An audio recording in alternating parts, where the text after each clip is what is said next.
अस्सलाम वालेकुम नाज़रीन, प्रोग्राम विजन बाय राजा आतिफ जुल्फकार के साथ आपकी खिदमत में हाजिर हूँ। थी खबर गर्म के गालिब के उड़ेंगे पुर्जे, देखने हम भी गए पर तमाशा न हुआ।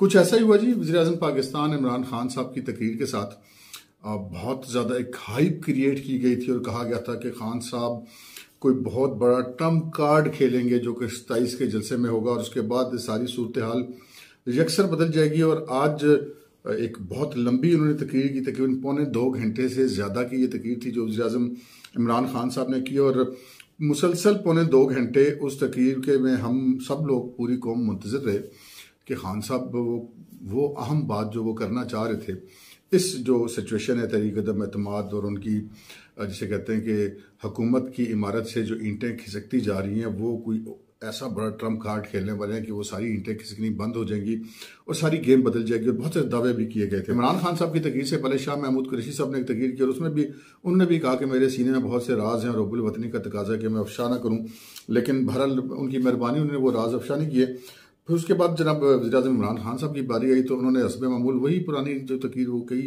पता नहीं शायद 1 दहाई से भी ज़्यादा अर्सा हो गया उनकी वही तकरीर चल रही है। मैंने पूरी दुनिया देखी हुई है, मैंने क्रिकेट खेली है, मुझे अल्लाह ने सारा कुछ दे दिया था, मुझे सियासत में आने की कोई ज़रूरत नहीं थी। वो जैसे कि मैं आपसे अर्ज़ करता हूँ ना कि ये दुनिया के वाहिद वज़ीर-ए-आज़म है जो कि अपनी कौम के ऊपर इस बात का एहसान चढ़ाते हैं कि मैं आपका वज़ीर-ए-आज़म हूँ।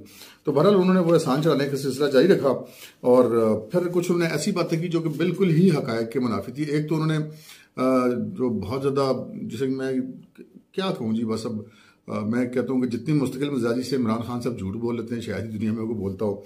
उन्होंने ऐसे ऐसे दावे किए जो बंदा बड़ा हैरान हो जाता है। एक तो उन्होंने 3 डैम जो इस वक्त तकमील के मरहल में, उनका क्रेडिट खुद लेने की कोशिश की। इसके साथ साथ उन्होंने ये दावा कर दिया कि जनाब जो इनके दौर में सड़कें बनी हैं वो मुस्लिम लीग नून के दौर की सड़कों से बहुत ज़्यादा हैं और बहुत कम पैसों में बनी हैं। मुझे तो ये नहीं, आज तक वो सड़क अभी तक मिली नहीं है वैसे मुझे कोई, जो कोई इन्होंने बनाई हो, किसी की रीकारपेटिंग कर दी हो तो मुझे पता नहीं है। और फिर उन्होंने कुछ ऐसी बातें की जो बिल्कुल ही उसकी उलट होती हैं। जैसे जैसे मैंने सड़कों वाली बात की, फिर उन्होंने ये परफॉर्मेंस की बात की और उन्होंने ये दावा खड़का दिया कि पाकिस्तान की तारीख में किसी हुकूमत की इतनी अच्छी परफॉर्मेंस नहीं थी जितने कि इनकी थी, जबकि इस चीज़ का हक़ाइक़ से कम कोई तल्लुक़ नहीं है। और इसी तरह उन्होंने फिर ये भी कहा कि जनाब वो लोग इस मुल्क के साथ उनको क्या हमदर्दी होगी जिनके अपने बच्चे लंदन में हैं। और वो उनका वाज़े तौर पे जो उनका इशारा था वो नवाज शरीफ साहब की तरफ था, क्योंकि शहबाज शरीफ साहब का भी एक बेटा यहाँ पर है और बिलावल ज़रदारी साहब भी यहीं पर है। और नवाज शरीफ साहब के जो दोनों साहबजादे थे वो कारोबार के सिलसिले में बाहर हैं, वैसे भी उनको निकाला गया था इस मुल्क से, वो खुद तो गए नहीं थे, लेकिन उनकी बेटी तो उनकी भी पाकिस्तान में। अगर पाकिस्तान की जो मेन स्ट्रीम लीडरशिप है उसमें से कोई वाहिद बंदा जिसके सारे बच्चे बाहर हैं, कोई भी पाकिस्तान में नहीं है, तो वो खुद इमरान खान साहब हैं। और वो दूसरों को कहते हैं, पता नहीं किस तरह कह लेते हैं यार। फिर उन्होंने एक और ये इंकशाफ किया कि जी वो पाकिस्तान में सबसे कम खर्चा करने वाले वज़ीर-ए-आज़म, उन्होंने बहुत कम खर्चा किया। हालत इनकी ये है कि पाकिस्तान के पहले वज़ीर-ए-आज़म हैं जो बनी गाला से प्राइम मिनिस्टर हाउस या प्राइम मिनिस्टर ऑफिस तक का जो 10 मिनट से भी कम का सफ़र है, अगर वो गाड़ी पर करें तो वो कर सकते हैं, लेकिन ये हेलीकॉप्टर से कभी उन्होंने पाँव नीचे नहीं उतारा। और फिर वो जो जहाज़ों के जहाज़ भर के भी ये उम्रे पे लेके जाते रहे, इसके बावजूद वो कहते हैं कम खर्चा किया। और इत्तेफाक की बात कि वो जिस स्टेज पर बैठ के बात कर रहे हैं, जिस जलसे में वो तकरीर कर रहे हैं, उस जलसे के लिए पूरे मुल्क के कौमी खजाने से मुफ्त ट्रेनें चलाई गई, मुफ्त ट्रांसपोर्ट लाई गई। पूरे पाकिस्तान के जो डिप्टी कमिश्नर हैं, कमिश्नर्स हैं, उनको ये पाबंद किया गया कि इतनी इतनी गाड़ियाँ वो भेजेंगे, वो सारी पकड़ दकड़ की गाड़ियाँ। और कौम का खजाना जो है वो कौमी खजाने से ट्रेनें, अब लाजिम बात है, अब हम देख लेते हैं पाकिस्तान तहरीक इंसाफ ने अपनी पार्टी फंड से अगर पाकिस्तान रेलवेज को कोई पेमेंट की हो तो वो सामने ले आए। बहरहाल अब हम उस फिर जो उन्होंने ये कहा तहरीक अदम एतमाद के वाले से जो उन्होंने गुफ्तगू की, उसका जो मुख्तसर अगर हम खुलासा करें तो वो ये बनता है कि जनाब वो जो चले गए हैं वो बिक गए हैं, वो ज़मीर फरोश हैं, और जो वापस आ जाएंगे वो ज़मीर की आवाज़ पर वापस आएंगे। इनके अपने पैमाने, जैसे कि ये अमर बिल मारूफ का जो फ़िक्रा ये इस्तेमाल करते हैं और अपने आप को नेकी की कुव्वत करार देते हैं। अब इस पर बताइए कैसे खान साहब, अल्लाह ताला हमें भी माफ़ करे और जो हमें ऐसी बातें सुनने, और अल्लाह ताला आपको भी माफ़ करे जो आप ऐसी बातें करें और आप अपने आप को मतलब अल्लाह को हुक्म तो ना करा देना। अब ये तो बड़ी ज़्यादती की बात है। बहरहाल दूसरी जो अहम बात थी वो उन्होंने भुट्टो बनने की कोशिश की और उन्होंने कहा कि आज ऐसे हालात हैं जैसे भुट्टो के खिलाफ हालात थे ऐसे ही मेरे खिलाफ भी हालात हैं। और फिर उन्होंने कहा कि जनाब जो भुट्टो साहब जो है वो तो कत्ल हो गए, लेकिन आज का दौर बदल गया, सोशल मीडिया का दौर है। याद रहे कि खान साहब आपने अभी चंद रोज़ कबल इसी सोशल मीडिया के खिलाफ पाबंदियों के लिए पीका आर्डीनेंस में तरमीम के लिए सदारती जो है वो आर्डीनेंस जारी करवाया था, और अभी उस पर वैसे अमल दरामद शुरू हो चुका होता अगर अभी आप तरीक़त में तो बाद में ना फंसे होते। लेकिन अब आपको याद आ गई, उस वक्त भी यार लोग कहते थे खान साहब ये जो आर्डीनेंस में तरमीम लेकर आए ये आप बिल आखिर इन्हीं के खिलाफ इस्तेमाल होगी, क्योंकि जो जिस मकसद के लिए तरमीम लाई गई थी वो मकसद हमें भी पता है और आपको भी पता है।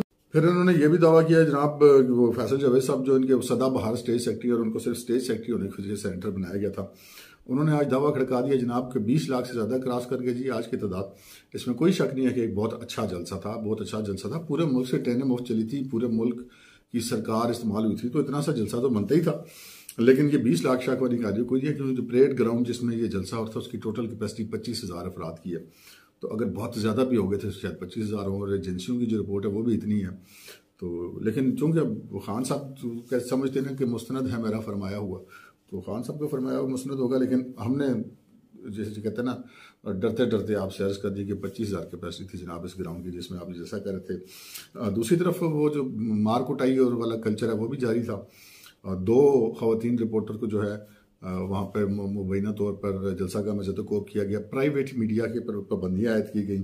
अगर इतना बड़ा जलसा था 20 लाख से ऊपर, तो ये तो कहते हैं कि ये पाकिस्तान के नहीं बल्कि वो ख्वाजा साहब कहते हैं कि खित्ते की तारीख है, यानी कि बरसीर पाक जो रीजन हमारा उसमें जो सबसे बड़ा जलसा होगा वो ये होगा। और इतना बड़े जलसे के लिए फिर प्राइवेट मीडिया पर पाबंदी और सिर्फ PTV की फीड तक महदूद रहना, अगे तुसी आप समझदार हो। फिर बिलाखिर उन्होंने वही बात की, उन्होंने जनाब एक जेब से मुबैना तौर पे कागज़ का पुर्जा निकाला, जैसे वो कंटेनर पे नहीं निकालते थे, कागज़ लहराते थे ये हमारे पास सबूत हैं, और फिर कहते थे हमारे पास कंटेनर हैं सबूतों के भरे हुए, ट्रकों के ट्रक सबूत भरे हुए हैं। लेकिन वो जब जुडिशल कमीशन बना तो वहाँ पर उन्होंने कहा मेरे पास तो कोई सबूत नहीं, सबूत तो आप इकट्ठे करें, मेरा काम तो इल्ज़ाम लगाना था। और आज उन्होंने जो है वो एक कागज़ निकाला और उन्होंने कहा कि जी मेरे पास सबूत हैं और मेरे पास तहरीरी ख़त है, हमें धमकाया जा रहा है। और उन्होंने ये कहा कि बैनुल-अक़वामी साज़िशें की जा रही हैं और हमें ख़त लिखकर धमकियां दी जा रही हैं, और मैं मुल्की मफाद में इसको अफशा नहीं कर रहा और पाकिस्तान की आज़ादी का मुकदमा लड़ रहा हूँ। और उन्होंने कहा कि मैं इल्ज़ाम नहीं लगा रहा, मेरे पास ये ख़त है बतौर सबूत, अगर कोई शक कर रहा है तो मैं उसे ये ऑफ द रिकॉर्ड दिखा सकता हूँ और मैं बता सकता हूँ कौम को और मीडिया को कि जनाब मैं एक इस मुल्क की वो जंग लड़ रहा हूँ। लेकिन अब उसने ज़न रखा जाए तो अलग बात है, लेकिन मैं बहरहाल इस बात से बड़ा पुर उम्मीद नहीं बल्कि पुर यकीन हो कि ऐसा कोई ख़त नहीं है। खान साहब ने वही कागज़ का पुर्जा जैसे लगा दिया करते हैं। आपको मेरी राय से इख्तलाफ हो सकता है, लेकिन आज तक तो वैसे ऐसे ही हम तो बंदे का ट्रैक रिकॉर्ड ही देखना होता है ना जी, वो ट्रैक रिकॉर्ड के मुताबिक तो खान साहब का मामला कुछ ऐसा ही है। फिर 2.25 घंटे की तकरीर थी, उसमें कोई नई बात नहीं की गई थी, और वो ख़त लहरा कर कहा गया था कि पाकिस्तान के अंदर भी कुछ किरदार हैं जो कि बैनुल-अक़वामी साजिश का हिस्सा हैं। अब वो इशारा किसकी तरफ कर रहे थे, धमकी किसको लगा रहे थे, जिनको लगा रहे थे और जिनकी तरफ इशारा कर रहे थे वो खुद इनसे निपटते रहेंगे, और उम्मीद है कि वो इस चीज़ का नोटिस भी ज़रूर लेंगे।